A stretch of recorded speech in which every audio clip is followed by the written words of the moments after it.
My dream is to build the world's first underground park in New York City. Now, why would someone want to build an underground park, and why in New York City? These three tough little buggers are, on the left, my grandmother, age 5, and then her sister and brother, ages 11 and 9.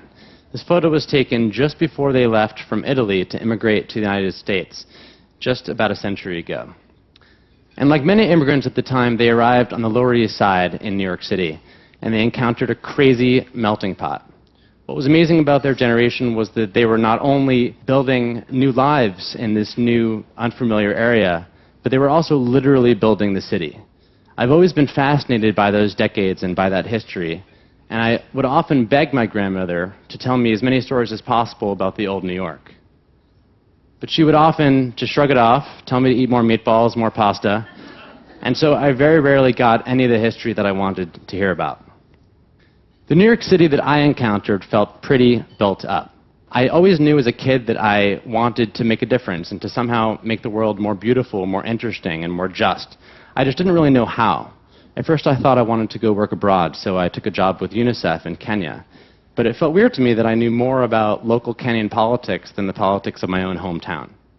I took a job with the city of New York, but very quickly felt frustrated with the slowness of government bureaucracy.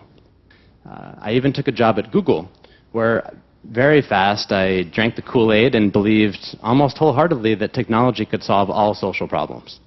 But I still didn't feel like I was making the world a better place. It was in 2009 that my friend and now business partner, James Ramsey, alerted me to the location of a pretty spectacular site, which is this. This is the former trolley terminal that was the depot for passengers traveling over the Williamsburg Bridge from Brooklyn to Manhattan. And it was opened between 1908 and 1948, just around the time when my grandparents were living right in the area. And we learned also that the site was entirely abandoned in 1948. Fascinated by this discovery, we begged the authorities to draw us into the space. And we finally got a tour, and this is what we saw. Now, this photo doesn't really do it justice. It's kind of hard to imagine the unbelievably magical feeling that you have when you get in this space. It's a football field of unused land, immediately below a very crowded area of the city. And it almost feels like you're Indiana Jones on an architectural dig, and all the details are all still there. It's really pretty remarkable. Now, the site itself is located at the very heart of the Lower East Side, and today it still remains one of the most crowded neighborhoods in the city. New York City has 2/3 the green space per resident as other big cities, and this neighborhood has 1/10 the green space. So we immediately started thinking about how we could take this site and turn it into something that could be used for the public, but also could potentially even be green. Our plan, in a nutshell, is to draw natural sunlight underground, using a simple system that harvests sunlight above the street, directs it below the city sidewalks, and would allow plants and trees to grow with the light that's directed underneath.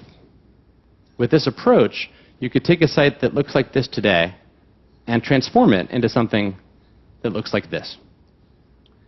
In 2011, we first released some of these images, and what was funny was a lot of people said to us, oh, it kind of looks like the High Line Underground. So what our nickname ended up becoming and what ended up sticking was the Lowline. So the Lowline was born. What was also clear was that people really wanted to know a lot more about how the technology would look and feel, and that there was really much more interest in this than we had ever thought possible. So, like a crazy person, I decided to quit my job and focus entirely on this project. Here is us with our team putting together a technology demonstration in a warehouse. Here's the underbelly of this solar canopy, which we built to show the technology. You can see the 6 solar collectors at the center there. And here's the full exhibit, all put together in this warehouse. You can see the solar canopy overhead, the light streaming in, and this entirely live green space below. So in the course of just a few weeks, tens of thousands of people came to see our exhibit.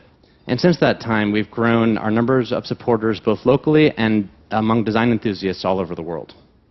Here's a rendering of the neighborhood just immediately above the line site, and a rendering of how it will look after major redevelopment that is coming over the course of the next 10 years. Notice how crowded the neighborhood still feels and how there's really a lack of green space. So what we're proposing is really something that will add one football field of green space underneath this neighborhood, but more importantly, will introduce a really community-driven focus in a rapidly gentrifying area. And right now we're focusing very closely on how we engage with the city of New York on really transforming the overall ecosystem in an integrated way. Here's our rendering of how we would actually invite people into the space itself. So here you see this iconic entrance in which we would literally peel up the street and reveal the historical layers of the city and invite people into this warm underground space.